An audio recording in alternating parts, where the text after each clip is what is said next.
Hey guys, welcome back to the channel. Today we're going to be doing another tier list video, this time on live action Disney series. I'd like to start by thanking everyone that watched my first video. I really didn't expect it to do as well as it did. It's a little unnerving to think that over 2,000 people listened to my voice, but I suppose it comes with the territory. I have looked at the feedback on that list, and it was mostly positive in terms of where I placed things. But a lot of people had commented, "Oh, I wish that you had rated this series or that series." And I am planning on making another video on some of the series that I forgot to put on that list. I know I forgot a lot of stuff that was on Jetix, for example, and other networks like that. Um, as well as doing some other live action shows on other networks in the future.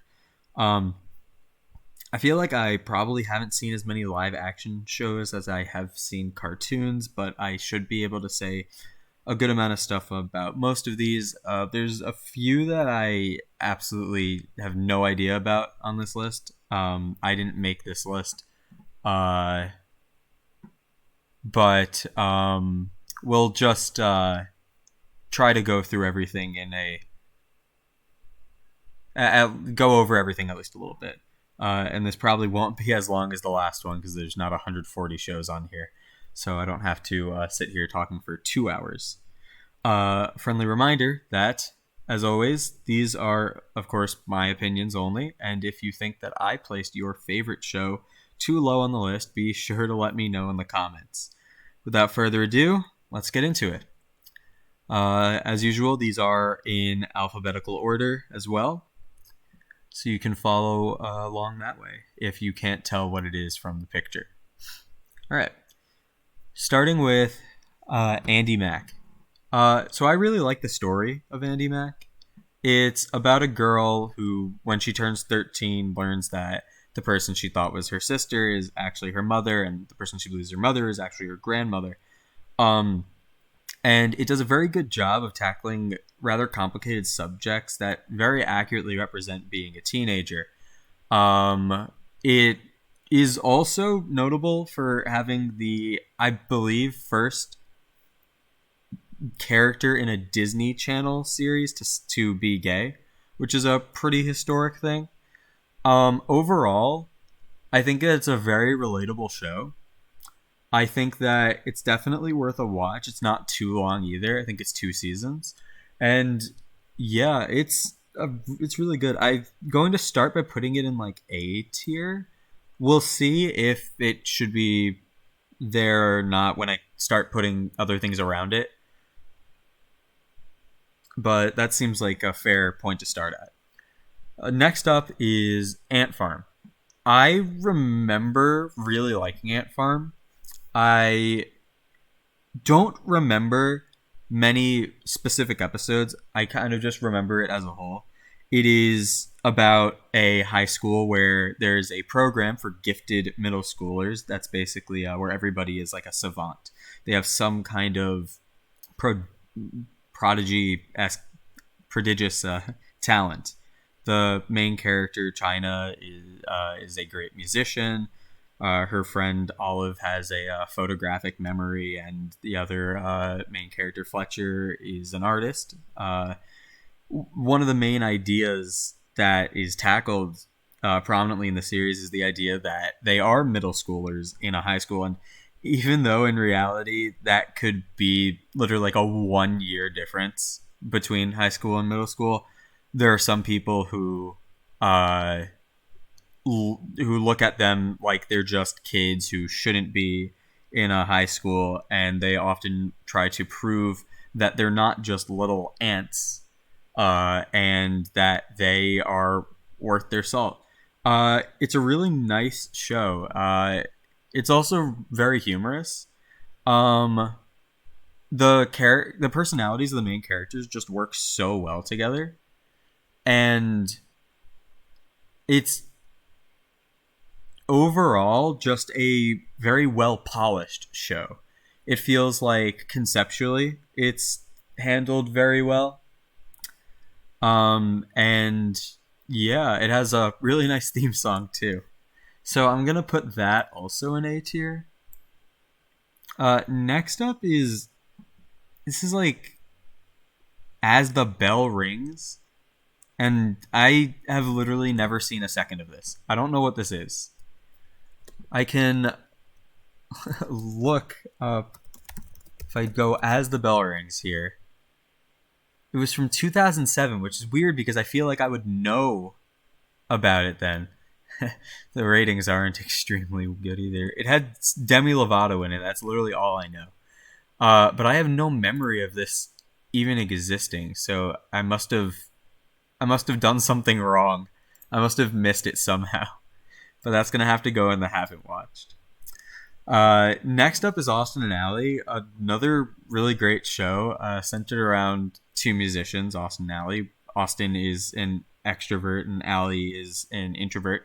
And this foil works really well with Austin trying to help Ally to come out of her shell and be confident as a singer, while she tries to get Austin to take his music career a little more seriously.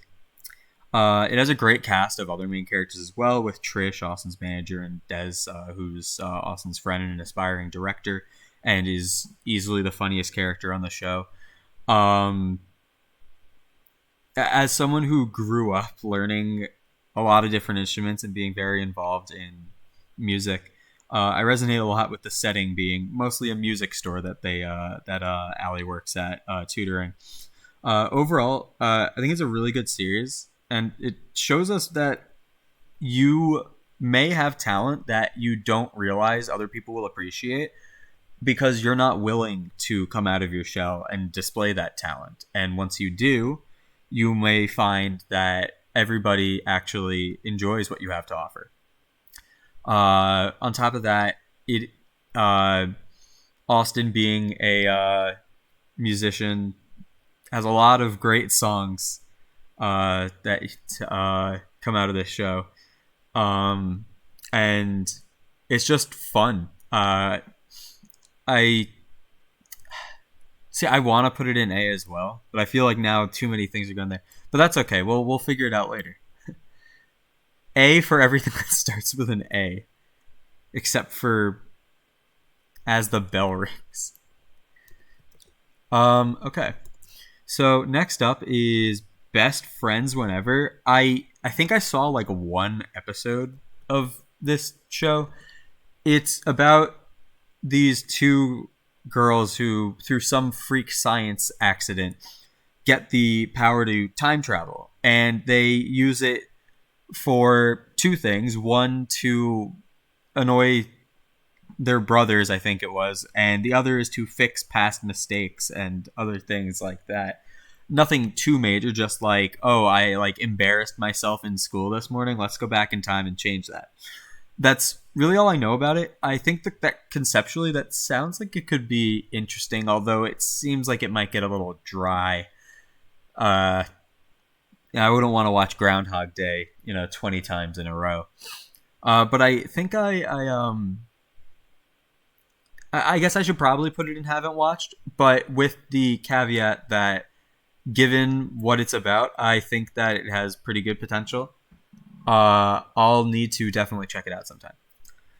Next up, we have Bizarrevark. And, well,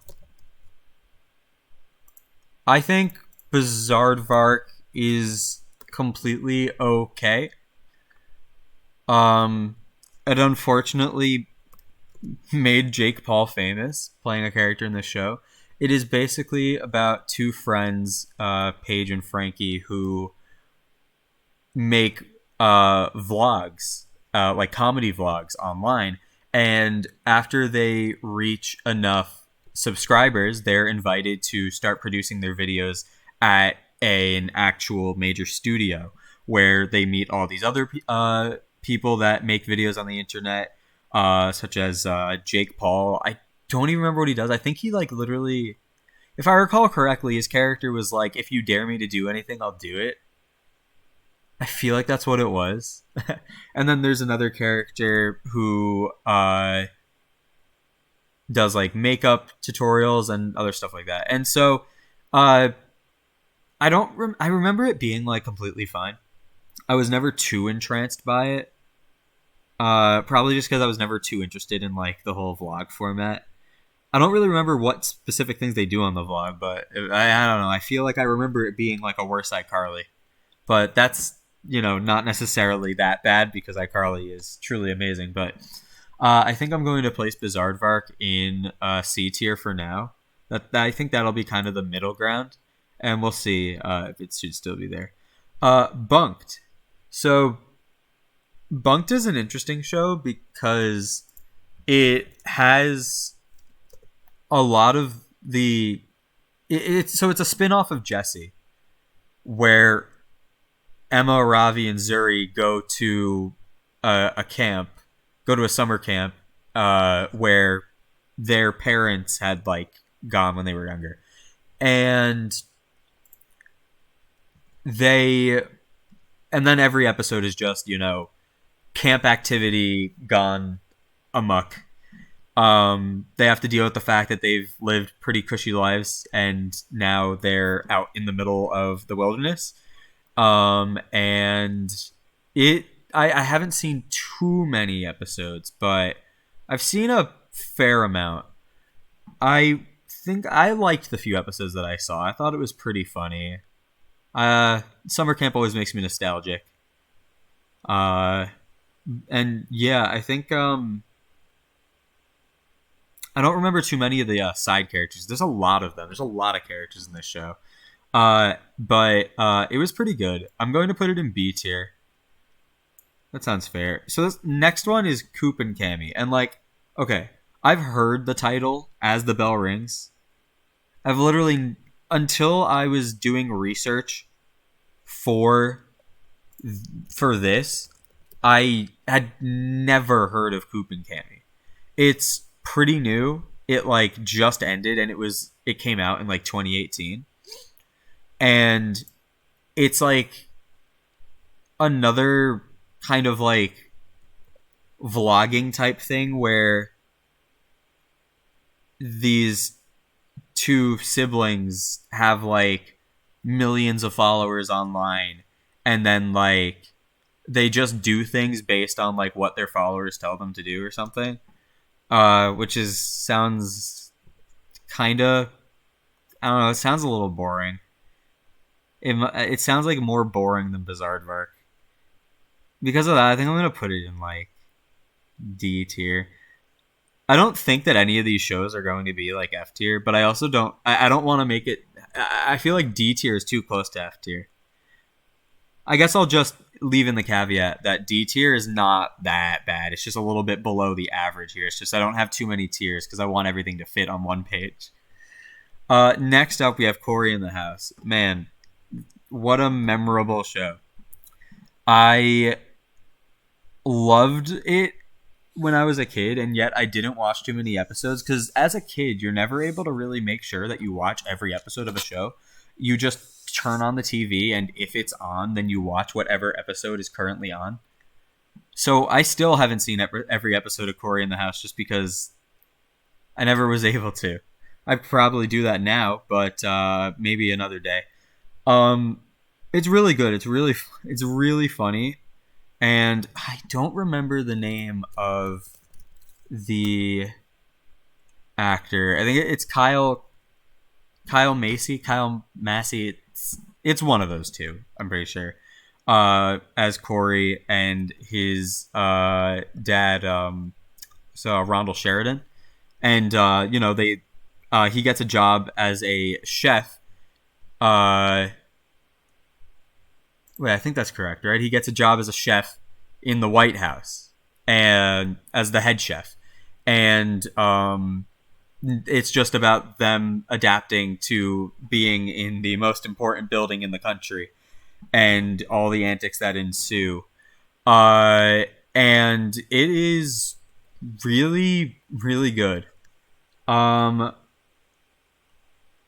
Again, it's tough for me to remember specific episodes. I feel like for a lot of these that are kind of older that I haven't seen in a while, it's going to be tough to remember specific episodes that I liked. I just kind of have this overall blanket nostalgia for the show and remember that I really liked it. So I'm gonna put it in A tier. Next up is Dog with a Blog. Uh, this show is fine. It might be a little bit above average. Um, it's about a family that lives with a dog that has a blog. In case you couldn't figure, and the dog can talk, but the family doesn't know that. At least, not every member of the family doesn't know that at first, and so you just have pretty normal sitcom scenarios, I would say, that aren't really super like unique scenarios. They're just complicated by the fact that there's a talking dog, like a sentient dog now. Well, no, I guess all dogs are like sentient, but a more sentient dog thrown into the mix. And at the end of every episode, he goes on his blog and like writes about what happened that day, like what lessons he learned and stuff like that. In that way, it's very similar to Jesse, where not Jesse, Good Luck Charlie, yeah. Where at the end of every episode, it's like here's the lesson that was learned. I think it's fine. I'm gonna put it in B tier. I don't really. It just felt a little. Yeah, I guess I put it well enough before. Is that it's just not. It didn't feel super unique beyond just having a talking dog. Okay, next, Even Stevens. So kind of similar to what I just said about Dog of the Blog. This is a pretty typical like sitcom, one where like the story that's happening isn't really anything too unique. It's just how the characters go about the conflict that's interesting. This one is Shia LaBeouf was the main character when he was 14, right? In the year 2000, because he's like 34 now, I think. So, or 33 or 34. So, that's the crowning achievement of this show, right? Is having Shia LaBeouf. That's pretty cool. But aside from that, I mean, it's just pretty normal. Just a kid annoying his sister, getting into antics, and that's really all it is. So I'm gonna put it in C tier just because it wasn't as memorable to me as Dog with a Blog and stuff like that. Next is Fast Lane. I don't know what this is either. If we look up Fast Lane, this isn't even the thing that shows up first. Okay, I see. Okay, so this was on for 1 month in 2019, which is now it makes sense that I haven't seen this. Oh my gosh, it's about a 12-year-old girl who finds a talking car. Wow. Goes on high-speed adventures, seeking to discover the secret behind the car, and she matches wits with secret agents and bad guys.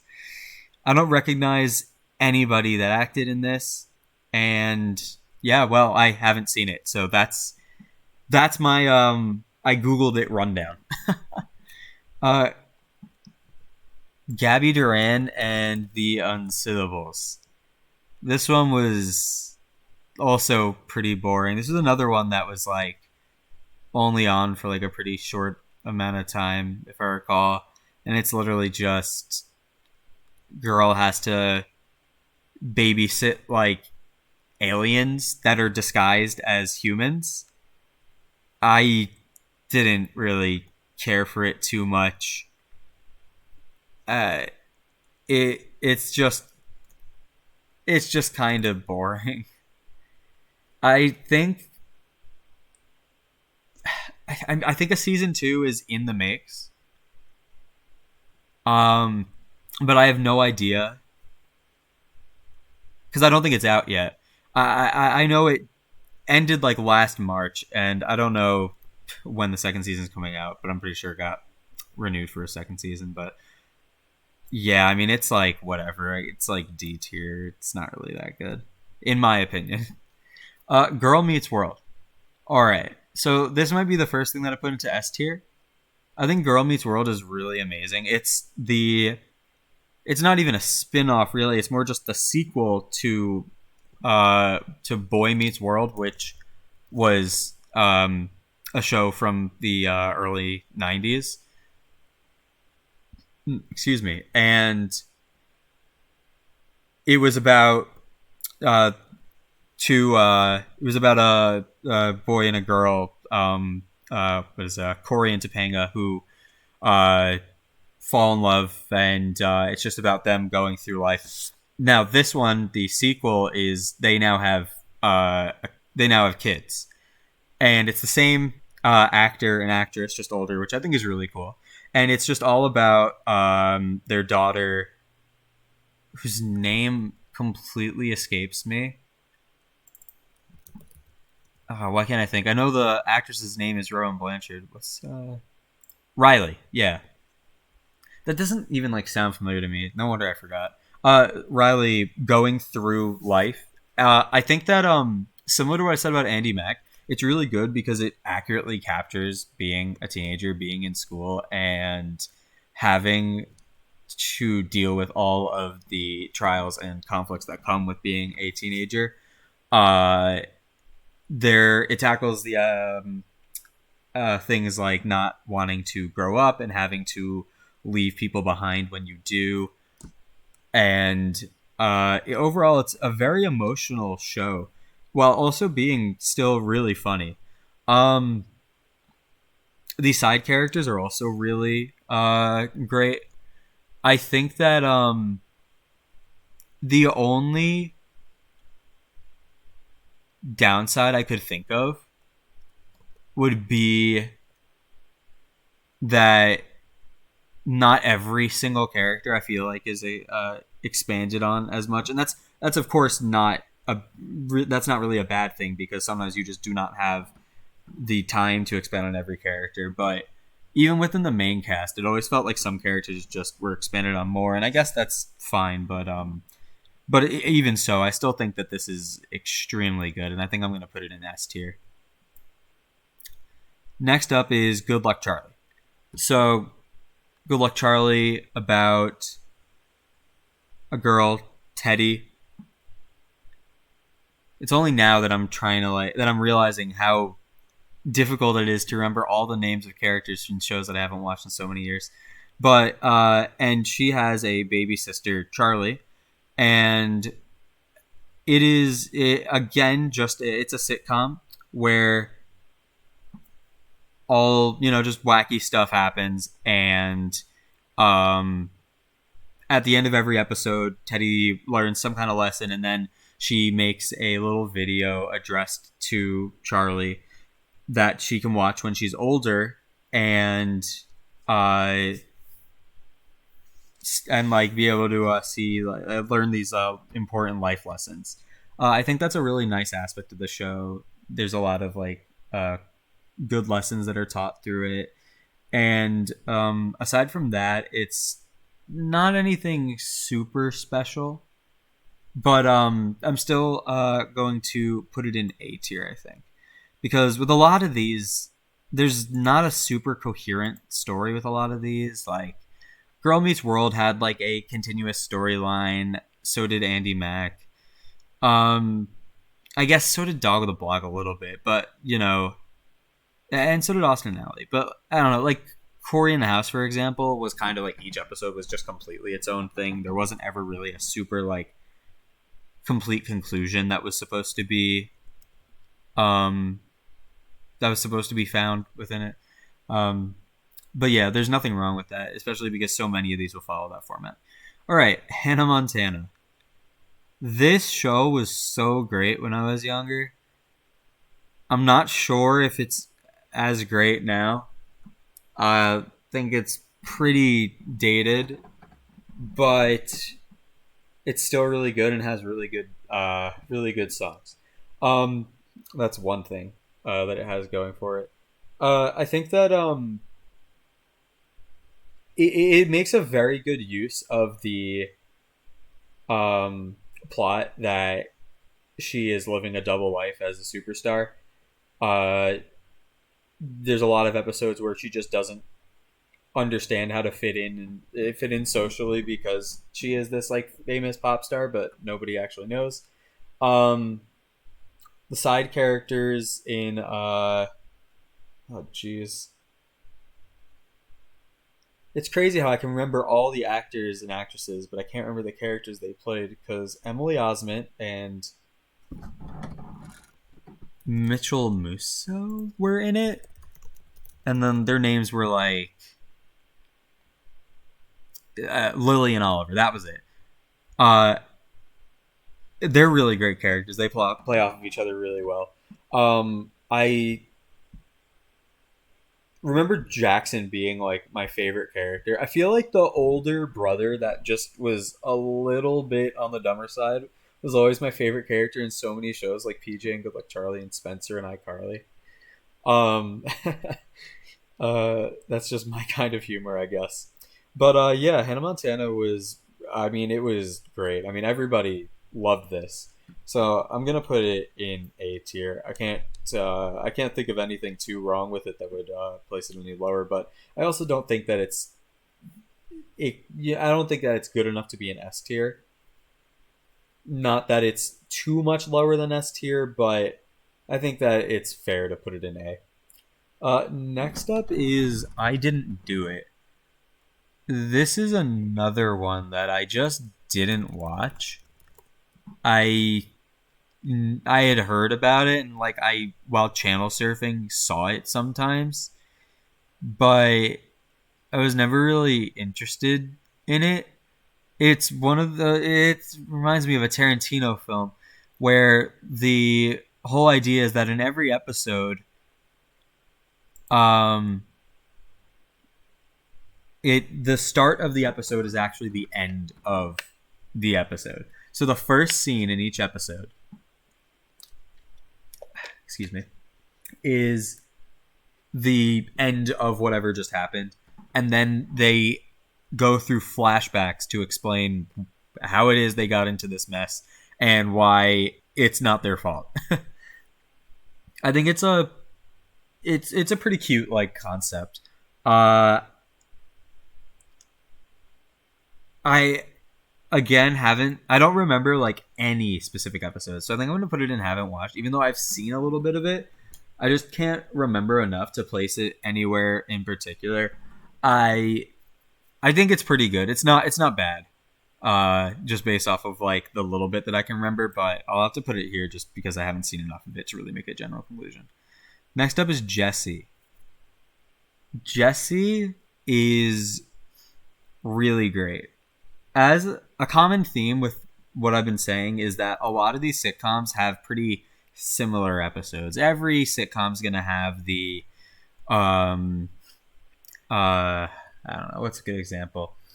Every sitcom is gonna have the main character accidentally broke something in the house and has to hide it before mom and dad find out type of like thing, and uh that'll just be like this in everything, but it's how the characters tackle that is unique.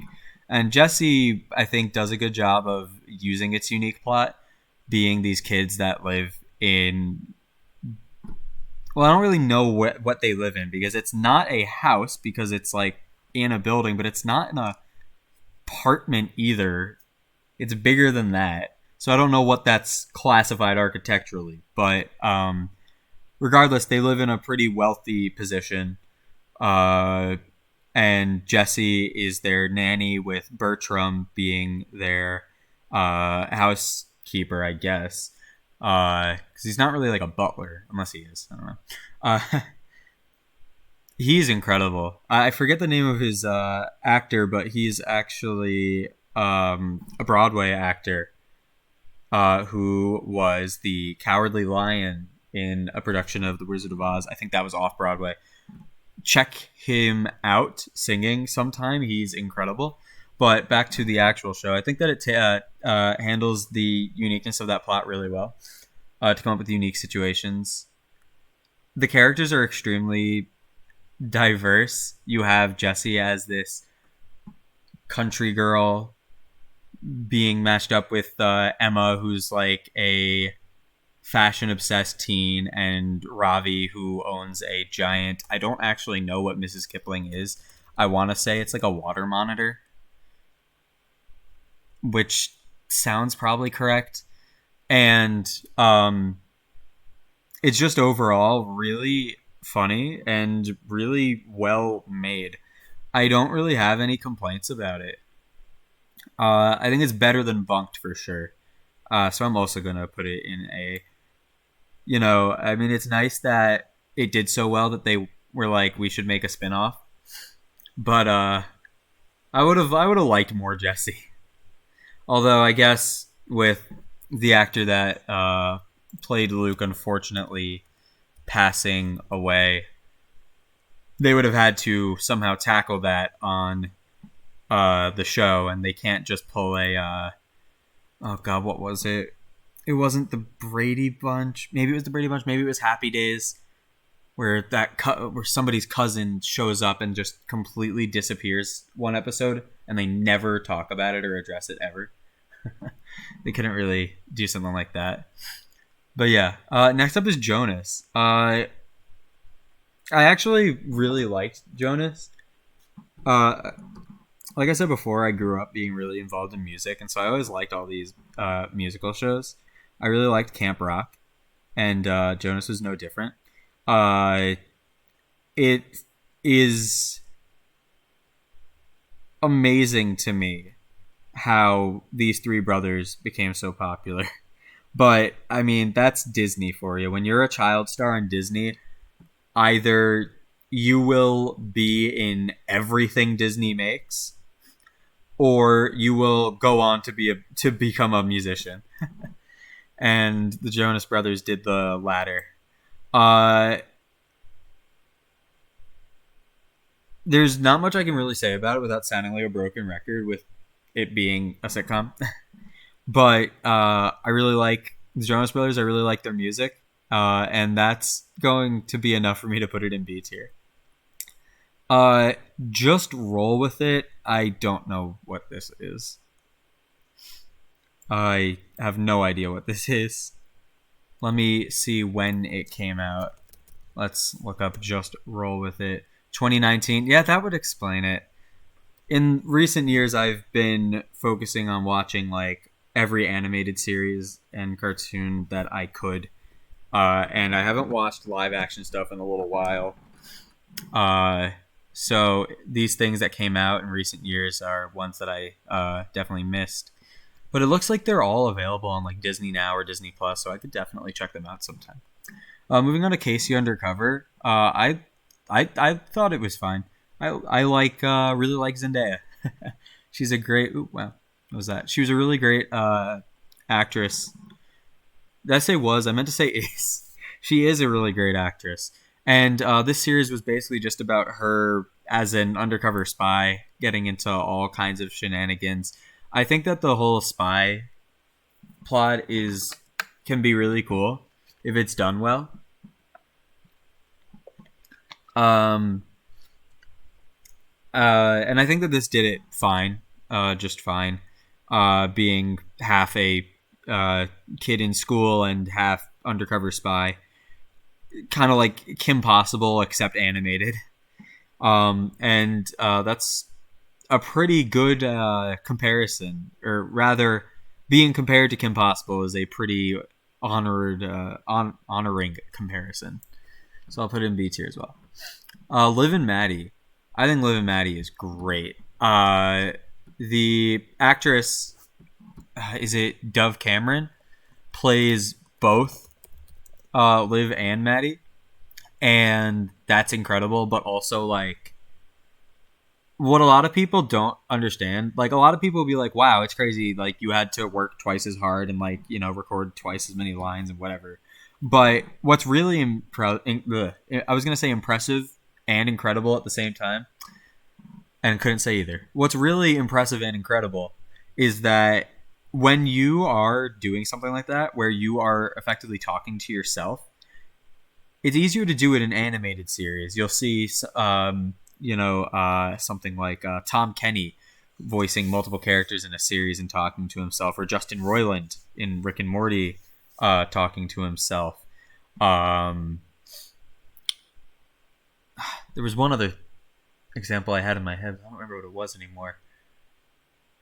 Well, regardless, it's easier to do that when you're able to just record all of your lines at once because you don't need to look any different.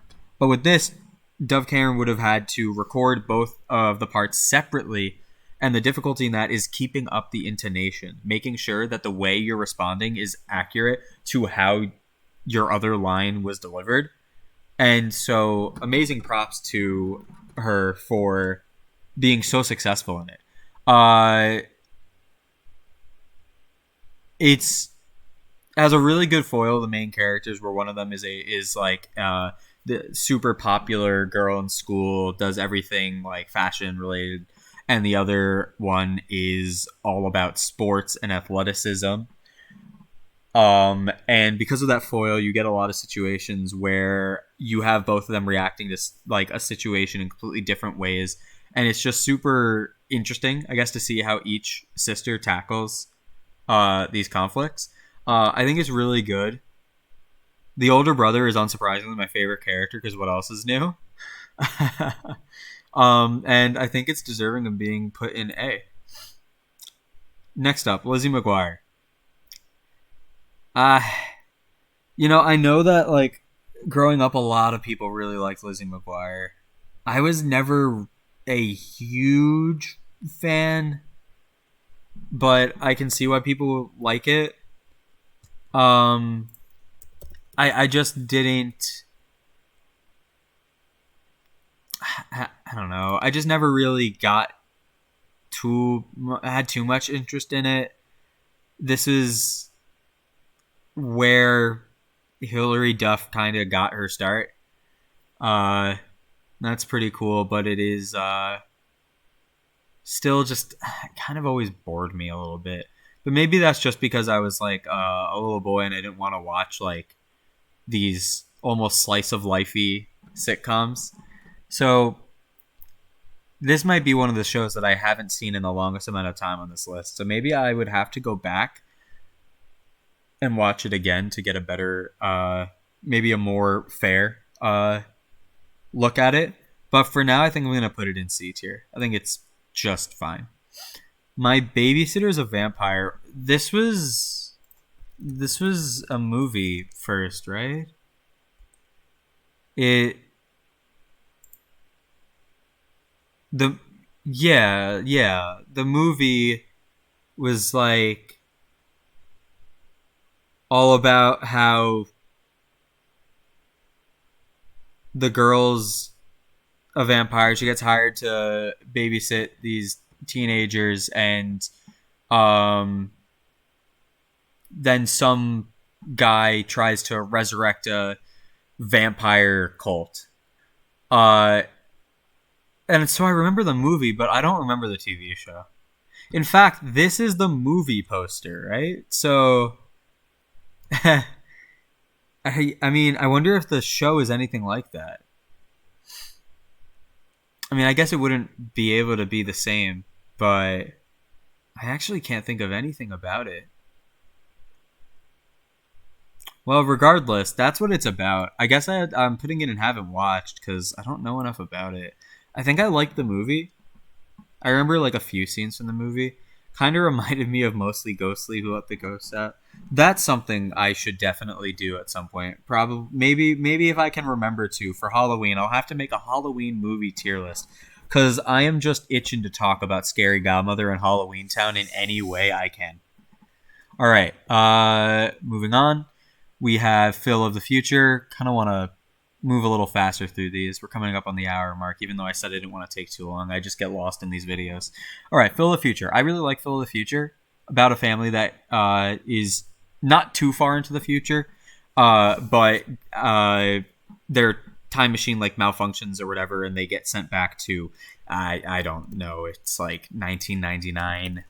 I think that's when that show came out. Let me double check. 2004? Dang.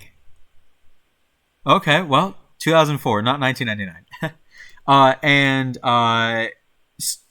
Typical family displaced plot. Kids have to try to, well, the entire family has to pretend like they're a normal family from the modern time and deal with all the complications of being teenagers in school as usual. It's perfectly fine. I'm gonna put it in C. Raven's Home. This is the sequel to That's So Raven, and I haven't seen enough of it. I don't think so. Uh, I think one of the people in the show though is a girl that was like on a maybe not American Idol, maybe America's Got Talent or The Voice or The X Factor, one of those shows. That's literally all I know. That's how I heard about it. Shake It Up. Shake It Up, I think is fine. I think I liked it more when I was a kid, but now I feel like it was kind of just entertaining to see flashing lights on a disco floor. It's just about these two dancers played by Bella Thorne and Zendaya. I think their names were Cece and Rocky. That sounds correct in my head. And they uh win or they accomplish their dreams of being dancers when they are able to be backup dancers on a TV show. And every episode is basically about them trying to move up in the ranks and prove that they can be more than just the backup dancers. It's nice. It's just that's really the main crux of it, and I think that that's fine. I think it's a little better than like the C tier stuff. I think I'm gonna put it in B tier because I remember it very fondly. Yeah, all right, that's fine. Now, Sunny with a Chance and So Random. It took me an uncomfortably long amount of time before, like had thought, and turns out I was right. I thought So Random was its own show. I said that to my friend, and he told me no. So Random was just a show in Sunny with a Chance. I'm like, oh, okay. And then like only recently I found out it was its own show, and I'm like, okay, so I wasn't going insane. uh, so I think I'm gonna rate both of them probably around the same. So Sunny with a Chance is all about how Sunny, who's played by Demi Lovato, he gets to join the cast of her favorite TV show, which is like a sketch comedy series, little skit show. And she just has to deal with all of her coworkers and this new life, and they have like a rival show, and it's pretty good. It's really funny. The show that they perform in the show, the little skit show, is called So Random, and after Demi Lovato left Sunny with a Chance, So Random became its own show, and it was just the same thing, just without her. It is just like the skit show. Both of them were like pretty good. I think Sunny with a Chance is better than So Random because Demi Lovato just brought so much to the show. So I'm going to put that in B tier. I'm going to put So Random in C tier. All right, down towards the end here with some big ones coming up. So I haven't seen Stuck in the Middle. I'll just speed through that. I haven't seen Sydney to the Max either. That's So Raven. That's So Raven is also extremely good. About a girl who just has visions of the future sometimes and has to use those visions to get out of whatever mess she's in. The writing is just so good. It feels like every episode had a like super unique plot that I feel like I don't see in a lot of sitcoms, but maybe that's just because they did it first. I think That's So Raven is really good, and I'm gonna put it in A tier. Sweet Life of Zach and Cody. I think this definitely gets an S tier. Two kids get to live in a hotel because their mom works as, I guess, I don't know what to call it. She's like the in hotel like entertainment. In like, I don't even know what to call it. I don't have enough money to have ever been in a nice enough hotel. It's just like a lounge, like a bar type area where like, you know, you have a stage where somebody would be singing, and that's what their mom does. Weird that they literally live in the hotel because it seems like over time that would be more expensive, unless it's free because she works there. I don't exactly remember the status of their living conditions, but oh my gosh, is this show incredible.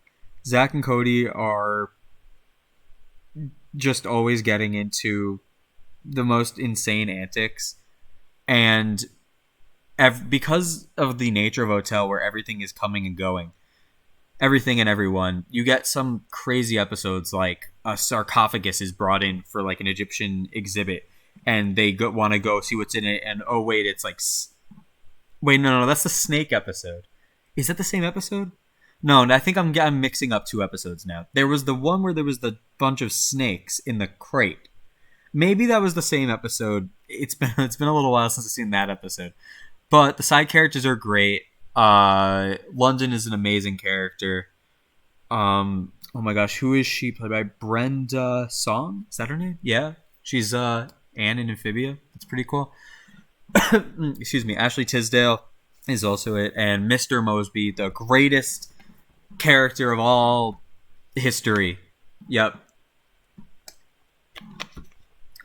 Overall, just an amazing show. Really funny. Never a dull moment. Definitely deserving of being a guest here. Sweet Love on Zach, however, is a little bit not as great. It's still great, but it's basically just the Sweet Love Zach and Cody, except now they're on a cruise ship. And because of the constricted nature of a cruise ship, you don't have too many super unique stories. I mean, even though it is, it is his character that Zach is, always hitting on whatever new girl shows up for the episode. It's his character, but it still feels like there's like 30 episodes where that's the entire story. And it gets a little old. The other characters, though, are done really well. Bailey, right, is Debbie Ryan's character on that show, and she is one of my favorite characters on in that series. But overall, it's still really, really good. It has a lot of the same charm that Sue Zach and Cody had, just a little bit weaker, in my opinion. And lastly, Wizards of Waverly Place. This, I think, gets an easy S tier. These aren't in any particular order. I don't think I mentioned that, but maybe we could sort of few of them if we have like a little bit of extra time after, within their own tiers. But Wizards of Waverly Place, Wizards of Waverly Place. I like slurred through that entire title. I think this is one of the best shows I've ever seen. All about Max, Alex, and Justin, who are magical wizard children born to a wizard father who gave up his powers to marry their human mother. Raises the question of how population works if every time somebody wants to like marry out of being a wizard, they lose their powers. And also only one child from each family can have powers. You have like literally a 1-to-1 like rate of new wizards if and only if the child that gets to keep their powers marries another wizard. But that's neither here nor there. They don't talk about that in the series, I'm sure. I think that the fun of magic is that anything can happen. And while they're trying to run a little oh my gosh, what do they... It's not a deli, it's not a bakery. Hold on, this is going to keep me up at night. Wizard of Waverly Place. What do they run?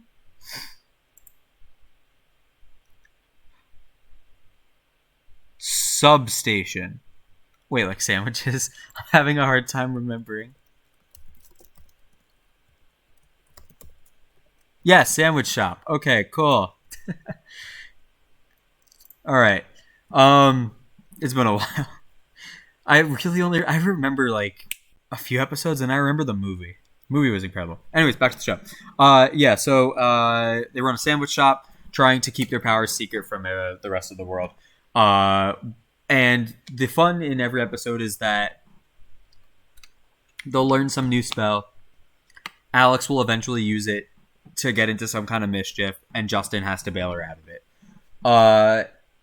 There's a really nice arc for Alex in learning that magic isn't all fun and games, that there is a responsibility in being somebody who could potentially be a family wizard. And that foils really well with Justin's extremely adamant stoicism. I know later on in the series there were a lot of romance plots, and they weren't all too bad. I am not the biggest person with like the whole shipping stuff. I am a big person who watches shows for the story. But I can still appreciate sitcoms and stuff that don't have a completely coherent story. I mean, I love SpongeBob, and that definitely doesn't have a complete story. But I think Wizards of Waverly Place just does that super well with having a very unique stories within the episodes. It's always fresh, and no episode is really the same as another. And so I think that that's really, as much as can be said about Wizards of Waverly Place, I think it's definitely deserving of being the S tier. I guess, let's see, we're 51 minutes into the recording. Well, why? Nah, I'm not going to bother ordering these in any specific way. I mean, like, with the top, I think I would probably put it like... I think I'd probably put it like this. Sweet Life, then Wizards, then Girl Meets World. There's a lot of stuff here. I don't really feel like doing that. Within this, I think Dog with a Blog is definitely the strongest of this batch. I guess I'll just pick what my favorite one was from all of these. I think Ant Farm is probably one of my favorite for those ones. Out of these ones, I think Phil of the Future was my favorite, and I didn't really care too much for either of those. But anyways, I think that's going to do it. I want to thank you all for watching. I will try my best to not be making 2-hour videos anymore, and now we'll try to make them less than 1 hour. I don't use a script, and so I definitely let myself get carried away. I feel like I can just be more natural and get out more of what I really feel about the shows if I'm not working with a script. But if that's going to hinder the quality of the video, then let me know if you want to see shorter videos. Let me know if it's bothering you that the videos are too long, and I'll take that into consideration. But if you have any issues with where I placed things on this list, be sure to comment down below. If you enjoyed and you're looking forward to hearing me talk about more shows and cartoons in the future, please subscribe to be notified when I upload, which will now be more consistent than once every 5 months. Thanks again, and I'll see you guys in the next video.